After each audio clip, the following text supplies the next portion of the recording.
سورہ یونس کی آیت نمبر 9 ہے۔ اعوذ باللہ من الشیطان الرجیم، بسم اللہ الرحمن الرحیم۔ ان الذین آمنوا وعملوا الصالحات یہدیہم ربهم بإيمانهم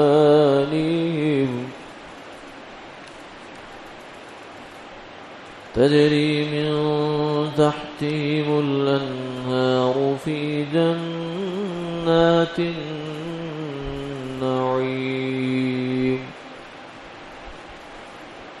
دعواهم فيها سبحانك اللهم وتحيتهم فيها السلام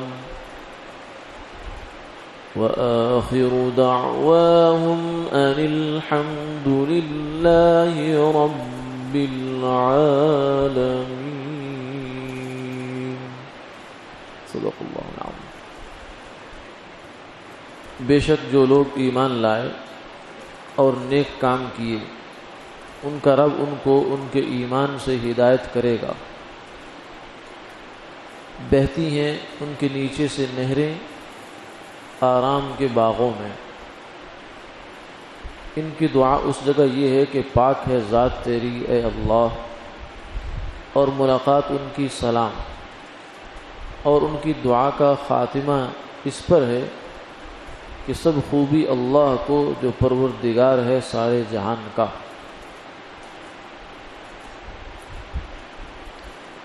گزشتہ 2 آیات کے اندر ان لوگوں کا تذکرہ تھا جنہوں نے دنیا کی زندگی غفلت میں گزاری، اپنی من مانی کرتے رہے، اللہ کو بھول گئے، اور جب وہ اللہ کو بھولے تو پھر اللہ نے ان کو بھلا دیا۔ فَالْيَوْمَ نَنْسَاهُمْ كَمَا نَسُوا لِقَاءَ يَوْمِهِمْ هَٰذَا وَمَا كَانُوا بِآيَاتِنَا يَجْحَدُونَ۔ فرمایا کہ آج ہم ان کو ایسے ہی بھلا ڈالیں گے جیسا کہ انہوں نے ہمیں دنیا میں بھلایا تھا۔ اور دنیا میں بھی اس کا اثر ظاہر کبھی کبھی اللہ کر دیتے ہیں۔ غفلت کا نتیجہ وہ زندگی کی تنگی کی صورت میں نکل آتا ہے۔ وَمَنْ أَعْرَضَ عَنْ ذِكْرِي فَإِنَّ لَهُ مَعِيشَةً ضَنْقًا وَنَحْشُرُهُ يَوْمَ الْقِيَامَةِ أَعْمَى قال رب لما حشرتني أعمى وقد كنت بصيرا قال كذلك أتتك آياتنا فنسيتها وكذلك اليوم تنسى۔ فرمایا جو میری یاد سے منہ موڑتا ہے، اعراض کرتا ہے، فإن له معيشة ضنقا، اسے تنگ زندگی ملے گی، ونحشره يوم القيامة أعمى، اور قیامت والے دن ہم اسے اندھا کر کے اٹھائیں گے۔ تو وہ سوال کرے گا رب لما حشرتنی اعمی، اے اللہ تو نے مجھے اندھا کر کے کیوں اٹھایا؟ تو اللہ تعالیٰ فرمائیں گے، وہ کہے گا کہ میں تو دنیا میں تو میری آنکھیں سلامت تھی۔ قال كذلك اتتك آیاتنا فنسیتها، دنیا میں نے تیرے پاس اپنی نشانیاں بھیجی، اپنے رسول بھیجے، اپنے پیغام پہنچانے والے لوگ بھیجے، فنسیتها، لیکن تو نے ان کو بھلا ڈالا۔ وَكَذَلِكَ الْيَوْمَ تُنْسَى، آج تیرا بھی یہی انجام ہے کہ تجھے بھی بھلا ڈالا جائے گا۔ تو دنیا میں بھی مشکل، پریشانی، تنگی، تکلیف دل کے اندر، بعض دفعہ دنیا کے حالات اسباب سارے ہوں گے اس کے پاس، لیکن دل تنگ کر دیں گے اللہ اس کا، کیونکہ خوشی کا تعلق، فرحت کا تعلق، سرور کا تعلق، لذت کا تعلق دل سے ہے۔ اگر دل انسان کا بوجھل ہے، گراں ہے، بیمار ہے، تو بھلے اس کے آس پاس شادیانے بجتے رہیں، جب بہاروں میں پھول کھلتے رہیں، اس سے اس کو کیا فرق پڑتا؟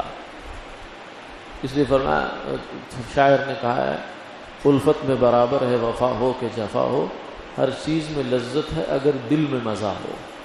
انسان کا دل درست ہے تو پھر مزہ ہے. اللہ تعالیٰ اسے سب دیتے ہیں. جو اللہ کی یاد سے غافل ہو جاتا ہے، اللہ کو بھول جاتا ہے، اللہ اسے دنیا کی نعمتیں بہت دے دیتے ہیں مگر دل تنگ کر دیتے ہیں اس کا.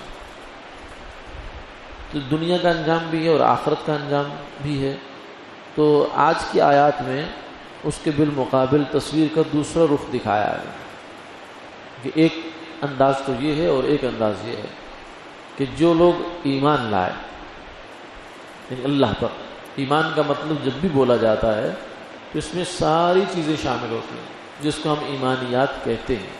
آمنت باللہ کما ہوا باسمائہ وصفاتہ وقبلت جمیع احکامہ اقرار باللسان وتصدیق بالقلب، کہ میں اللہ پر ایمان لایا جیسا کہ وہ ہے، باسمائہ اپنے ناموں کے ساتھ. اسماء، یہ جو 99 نام اللہ کے حدیث میں انہیں اسماء کہتے ہیں، اسماء حسنہ، خوبصورت نام. یہ اللہ کے صفاتی نام ہیں. وہ صفات ہی، اور اللہ کی صفات بھی مانتا ہوں اور اس کے تمام احکامات کو میں نے دل سے قبول کیا کہ میں اس پر چلوں گا. وہ جو مجھے کہے گا میں وہ کروں گا، جس چیز سے روکے گا رک جاؤں گا، اپنے دماغ اپنی عقل نہیں چلاؤں گا. اقرار باللسان، یہ میرا زبان سے اقرار ہے. تصدیق بالقلب، اور یہ اقرار صرف منافق کا نہیں ہے. منافق کی زبان تو بولتی ہے ایمان لیکن دل کفر پہ ہے. وہ کہتا ہے تصدیق بالقلب، میں دل سے تصدیق بھی کرتا ہوں کہ یہ مجھے تسلیم ہے سب کچھ. اور اس طرح آمنت باللہ وملائکتہ وکتبہ ورسلہ والیوم الآخر والقدر خیرہ وشرہ من اللہ تعالی والبعث بعد الموت. یہ دو ایمان مجمل اور مفصل کہتے ہیں، اس کو بچپن سے یاد کرائی جاتی ہے. تو یہ الگ سے ایسے کوئی کلمے تو حدیث میں نہیں ملتے، اس لیے بعض لوگ اس کی تردید بھی شروع کر دیتے ہیں. وہ سمجھتے کہ شاید یہ کوئی حدیث کے کلمے نہیں، بلکہ کسی نے بڑے خوبصورت انداز میں ایمانیات کو اس میں بند کر دیا ہے. تو ان کو یاد یا کروایا اس لیے جاتا ہے تاکہ آدمی کے سامنے ایمانیات ساری ایک دم سے آ جائیں.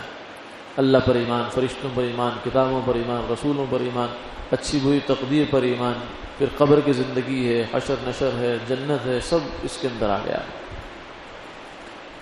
تو فرمایا کہ جو لوگ ایمان لائے، تو ایمان کا لفظ جب بھی بولا جاتا ہے اس میں ساری چیزیں تمام کے تمام انبیاء علیہ الصلوۃ والسلام پر ایمان لانا اس میں شامل ہے. جو کسی ایک نبی کا بھی انکار کرے گا وہ ایمان والا نہیں ہے. تو نبی آخر الزمان صلی اللہ علیہ وسلم پر ایمان لانا بھی شامل ہے. اس لیے یہودی اور عیسائی جو حضور کے زمانے سے پہلے ہو گزرے وہ تو صاحب ایمان ہیں، کیونکہ اس وقت تک جتنے نبی دنیا میں تھے ان پر وہ ایمان لائے. لیکن حضور کی تشریف آوری کے بعد اب اگر وہ ایمان نہیں لائے تو ایک نبی پر ان کا ایمان نہیں ہے، اور کسی ایک نبی کی تکذیب کرنا، اس پر ایمان نہ لانا، یہ تمام نبیوں کی تکذیب کے برابر ہے. اس لیے ایمان میں سب شامل ہیں. وعملوا الصالحات، اور پھر نیک کام کیے. یعنی صرف ایمان کافی نہیں ہے، ایمان ضروری ہے، نجات کے لیے شرط ہے، لیکن مکمل نجات اس کے بغیر، اعمال کے بغیر نہیں ہوگی.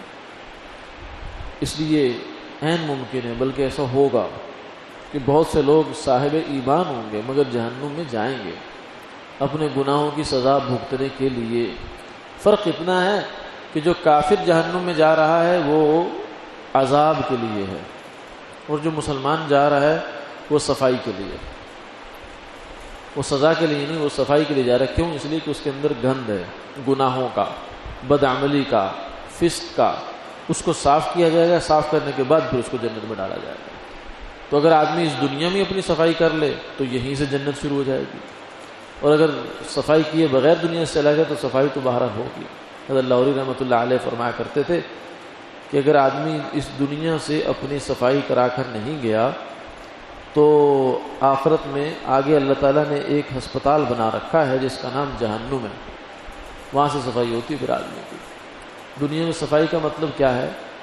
اپنے دل کو بری چیزوں سے صاف کر کے. حسد ہے، تکبر ہے، کینہ ہے، مال کی ضرورت سے زیادہ محبت ہے، جاہ کی محبت ہے، اور جنسی تعلقات، خواہشات، گناہ کی یہ محبتیں ہیں. یہ انسان کے اندر ہوتی ہیں تو یہ اس کو ناپاک کیے رکھتی ہیں۔ تو فرمایا کہ جو لوگ ایمان لائے، نیک کام کیے، تو اللہ ان کو ان کے ایمان کی بدولت راہیں دکھائیں گے۔ اور راستہ کیا ہے؟ جنت، ایسی جنت تجری من تحتہم الانہار، کے نیچے سے ان کے نہریں بہ رہی ہیں، فی جنات النعیم، اور بہت آرام، بہت ہی آرام۔ جنت تو پھر جنت ہے۔ یہ دنیا جس کے اندر اتنا حسن ہے، اتنی خوبی ہے کہ آدمی اس میں جب مگن ہو جاتا ہے تو سب کچھ بھول جاتا ہے، خدا کو بھول جاتا ہے، آخرت بھول جاتا ہے، اپنے آپ کو بھول جاتا ہے۔ ایسے ایسے مناظر ہیں، ایسے ایسے نظارے ہیں، ایسے ایسی نعمتیں ہیں، ایسے ایسے پھل ہیں، ایسی ایسی چیزیں اللہ نے یہاں بنائی، لیکن اس کو بنا کر بنانے والے نے ایک دفعہ بھی رحمت کی نظر سے نہیں دیکھا، بس بنا ڈالا۔ یعنی اس کو کبھی تعریف نہیں کی کہ دیکھو میں نے کیا چیز بنائی ہے تمہارے لیے۔ لیکن جنت وہ ہے جس کو وہ خود کہتا ہے کہ جنت ہے، تو اس کی خوبصورتی کا اور اس کی رعنائی کا اور اس کی جو ہے وہ زیبائی کا اور خوش نمائی کا کیا عالم ہوگا۔ اس لیے فرمایا ما لا عین رأت ولا اذن سمعت ولا خطر علی قلب بشر، کہ جنت وہ جگہ ہے کہ جس کو کسی آنکھ نے دیکھا نہیں ہے، کسی کان نے سنا نہیں ہے، اور کسی انسان کے دل پر اس کا خیال بھی نہیں گزرا۔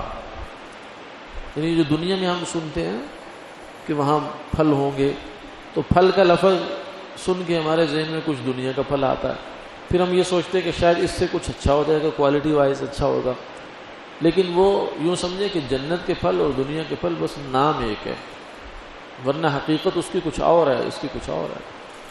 دنیا کہاں اس کا مقابلہ کر سکتی ہے۔ اس لیے فرمایا کہ یہ آرام کے باغ ہیں۔ پھر جنتیوں کی دو صفات بیان ہوئی، ایک یہ کہ دعویٰ ہوں ان کی دعا، فیہا، جنت میں سبحانک اللہم، یعنی دنیا میں جو دعا ہے وہ تو انسان مانگتا ہے اپنی حاجتیں، ضرورتیں مانگتا ہے، رزق مانگتا ہے، اولاد مانگتا ہے، کاروبار مانگتا ہے، مال مانگتا ہے، دولت مانگتا ہے، علم مانگتا ہے، جس کو جو دلچسپی ہے، اللہ نے جس کے دل میں جو خواہش پیدا کی وہ مانگتا ہے۔ پھر گناہوں سے معافی مانگتا ہے، پھر جنت کے درجات مانگتا ہے۔ یہ سب تو دنیا میں رہتے ہوئے اس کی ضرورت ہے، اسے مانگنا پڑتا ہے۔ لیکن جب وہ جنت میں پہنچ گیا، اپنی منزل کو پہنچ گیا، تو اب نہ اولاد اس کی ضرورت، نہ پیسہ اس کی ضرورت۔ یہ پیسہ اولاد کس لیے تھی؟ اپنی سہولت کے لیے، اپنے آرام کے لیے۔ پیسے سے تعیش ہوتا ہے، مزے کی چیزیں آتی ہیں۔ اولاد اس لیے ہوتی تاکہ بڑھاپے کا سہارا بن جائے آدمی کا۔ تو اب تو کچھ ضرورت اس کی باقی رہی نہیں۔ وَلَكُمْ فِيهَا مَا تَشْتَهِي أَنفُسُكُمْ، یہ جنت میں جا کر تو جو تم چاہو گے وہ تمہیں مل جائے گا۔ چاہت بعد میں پیدا ہوگی اور وہ چیز پہلے وجود میں آ جائے گی۔ اسی لیے ایک بزرگ فرمانے لگے کہ جنت کیا ہے؟ ایک چھوٹی سی خدائی ہوگی، کیونکہ یہ خدا کی صفت ہے کہ جب وہ ارادہ کرتا ہے تو اس کو وجود مل جاتا ہے۔ تو وہاں اللہ تعالیٰ وجود دیں گے، انسان خالق نہیں بنے گا، خالق اللہ ہی ہے، لیکن اللہ تعالیٰ اس کو یہ اعزاز دیں گے کہ اس کا ارادہ ہوگا، ادھر اللہ کا ارادہ شامل ہوگا اور وہ کام ہو جائے گا۔ لیکن دنیا میں ایسا نہیں ہوتا۔ دنیا میں ہم ارادہ کرتے ہیں مکان بنائیں گے، لیکن بناتے بناتے سال لگ جاتے ہیں۔ جنت میں ایسا نہیں ہوگا۔ جنت میں پرندہ اڑتا ہوا جائے گا، انسان کے دل میں خواہش پیدا ہوگی، خیال پیدا ہوگا کہ یہ پرندہ اگر بھنا ہوا تو کیسا مزہ آئے، وہ فوراً بھن کر سامنے آ جائے گا۔ تو جنت میں تو کوئی خواہش ایسی ہوگی کہ جس کے لیے دعا مانگی جائے، تو پھر اس لیے جنتیوں کی دعا جو ہوگی وہ کیا ہوگی؟ اللہ کی تعریف ہی ہوگی بس، سبحانک اللہم۔ حالانکہ سبحانک اللہم یہ تو تعریف کا کلمہ ہے کہ اس میں کوئی چیز مانگی نہیں جا رہی۔ دعا میں تو کوئی چیز مانگی جاتی ہے، لیکن وہاں چونکہ دعا کی ضرورت نہیں ہے، اس لیے یہی دعا ہے سبحانک اللہم، یعنی اللہ تعالیٰ کے ساتھ جب بھی ان کی بات ہوگی وہ یہ ہوگی۔ وَتَحِيَّتُهُمْ فِيهَا سَلَامٌ، اور ان کا آپس میں جو میل جول ہوگا، ملیں گے جنتی ایک دوسرے کے ساتھ، تو وہ پھر سلام کہیں گے ایک دوسرے کو، سلام علیکم، سلام علیکم۔ فرشتے بھی ان کو سلام کریں گے، اور بلکہ اللہ کی طرف سے سلام آئے گا، سلام قولا من رب الرحیم۔ سورہ یاسین میں کہ اللہ تعالیٰ کی طرف سے یہ ان کے اوپر سلام ہے، اس رب کی طرف سے جو بڑا مہربان ہے۔ اللہ بھی سلام بھیجیں گے، فرشتے بھی سلام کریں گے، آپس میں ایک دوسرے کو سلامتی کی دعائیں ہیں. اور جب نعمتیں کھا چکیں گے، استعمال کر چکیں گے، تو آخر میں کہیں گے الحمدللہ رب العالمین، اللہ کی تمام تعریف. اس لیے یہ فرمایا کہ جو دنیا میں جب نعمت استعمال کرو، کھانا کھاؤ، ایک اچھی چیز استعمال کرو، تو پہلے بسم اللہ پڑھو، یعنی اللہ کا نام لو. یہ سبحانک اللہم میں اللہ کی تعریف ہو رہی ہے، اللہ کی عظمت اور بزرگی کا بیان ہو رہا ہے، اور الحمدللہ رب العالمین میں اللہ کی تعریف ہے، اس کی نعمتوں پر اس کا شکر ہے. تو یہ دو کام گویا کہ یوں سمجھیں کہ جنت میں جا کر بھی جاری رہیں گے، باقی کوئی عبادت جنت میں نہیں ہوگی. جنت میں نہ نماز ہے، نہ روزہ ہے، نہ حج ہے، نہ زکوٰۃ ہے، نہ اور کوئی جو مشقت کا کام ہے، وہ کچھ بھی نہیں ہے. لا یمسہم فیہا نصب وما ہم منہا بمخرجین، نہ تو تھکاوٹ کی کوئی چیز ان کے قریب آئے گی. یہاں دنیا میں 4 قدم چل لیا تو جسم ٹوٹ جاتا ہے، لیکن جنت میں ایسا نہیں ہوگا. تو تھکاوٹ بھی نہیں ہے، کسی قسم کی جسم میں کمی بھی نہیں آئے گی. تو شروع میں ابتدا میں اللہ کی عظمت کا بیان ہوگا اور پھر آخر میں شکر ہوگا. تو دو کام گویا کہ جنت میں بھی جا کے ہوں گے، اللہ کی تعریف ہوگی اور اللہ کا شکر ہوگا. جب ان نعمتوں کو دیکھے گا انسان تو اللہ کی شکری زبان سے نکلتا جائے گا. وآخر دعواہم ان الحمد للہ رب العالمین. اسی لیے ہر نیک کام کی شروع میں بسم اللہ، اور نیک کام کے آخر میں خاص طور سے جیسے کوئی بیان ہوتا ہے یا کوئی تقریر ہوتی ہے، درس ہوتا ہے، وعظ ہوتا ہے، تو اس کے آخر میں خطیب صاحب جو بیان کرنے والے وہ کہتے ہیں وآخر دعوانا.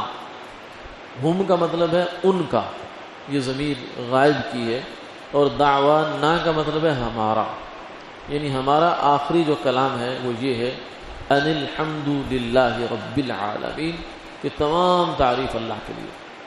یعنی اس نیک عمل میں بیٹھنا، سننا، بولنا اور نیکی کے جذبے سے شرکت کرنا، یہ سب اللہ کی توفیق سے ہوا.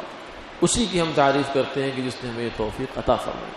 بلکہ اس کے ساتھ ساتھ بعض نے فرمایا کہ نیک مجلس کا اختتام جو ہے وہ سبحان رب العزت عما یصفون، سبحان ربک رب العزت عما یصفون وسلام علی المرسلین والحمد للہ رب العالمین. تو اس میں بھی یہ بھی نیک کلمات ہیں، اس کے آخر میں بھی اللہ کی تعریف ہی ہے. تو گویا کہ جو کسی بھی کام کا، اچھے کام کا اختتام ابتدا اللہ کے نام سے ہو، اور جو اس کا انتہا اور اختتام ہے وہ اللہ کی تعریف اور شکر کے ساتھ ہو. وآخر دعوانا ان الحمد للہ رب العالمین.